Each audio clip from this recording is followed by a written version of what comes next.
চকরিয়ায় পুকুরে গোসলে নেমে ৫ দিনে ৩ শিশুর মৃত্যু।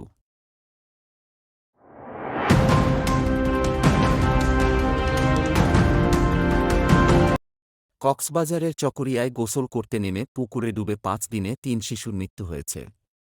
গত বৃহস্পতিবার ১২ সেপ্টেম্বর বিকাল ৫টার দিকে পুকুরে ডুবে অর্ণব কর নামে এক শিক্ষার্থী মৃত্যুবরণ করেছে। মৃত শিক্ষার্থী অর্ণব কর চকরিয়া কেন্দ্রীয় উচ্চ বিদ্যালয়ের নবম শ্রেণীর ছাত্র ছিলেন।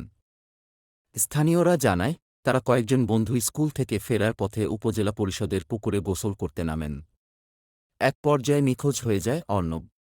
পরে স্থানীয়রা তাকে উদ্ধার করে উপজেলা স্বাস্থ্য কমপ্লেক্সে নিয়ে গেলে কর্তব্যরত চিকিৎসক তাকে মৃত ঘোষণা করেন।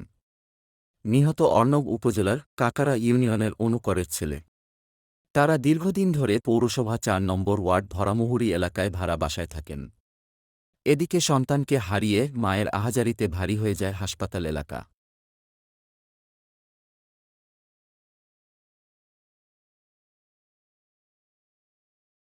এদিকে পুকুরে ডুবে চকরিয়ার কাহারিয়া ঘোনা ৬ নং ওয়ার্ড এলাকায় আরও ২ বোনের মৃত্যু হয়েছে। তারা সম্পর্কে চাচাতো বোন ছিলেন। এ সময় তাদের আরেক চাচাতো ভাইও পানিতে ডুবে গুরুতর অসুস্থ হয়ে পড়েছে। সোমবার ১৬ সেপ্টেম্বর সকাল ১১:৩০টার দিকে পৌরসভার কাহারিয়া ঘোনা এলাকায় এ ঘটনা ঘটে। নিহত ২ জন হলেন ওই এলাকার জমির উদ্দিনের কন্যা মিফতাহুল জান্নাত ও নবী হোসেনের কন্যা সানজিদা হোসেন ইমু। আহত আহাদুজ্জামান নবী হোসেনের ছেলে।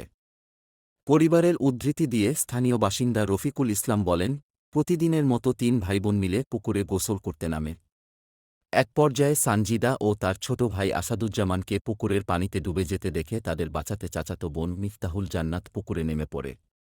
এ সময় তাদের ডুবে যেতে দেখে সুর চিৎকারে স্থানীয় লোকজন দ্রুত এগিয়ে গিয়ে ৩ জনকে উদ্ধার করে উপজেলা স্বাস্থ্য কমপ্লেক্সে নিয়ে যায়। সেখানে কর্তব্যরত চিকিৎসক ২ জনকে মৃত ঘোষণা করেন। অপর শিশু আসাদুজ্জামানকে প্রাথমিক চিকিৎসা দিয়ে কক্সবাজার সদর হাসপাতালে রেফার করা হয়েছে।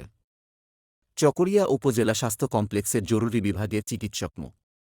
রিয়াসাদ আজিম সিদ্দিকী জানান, পুকুরে ডুবে ২ কন্যা শিশুর মৃত্যু হয়েছে।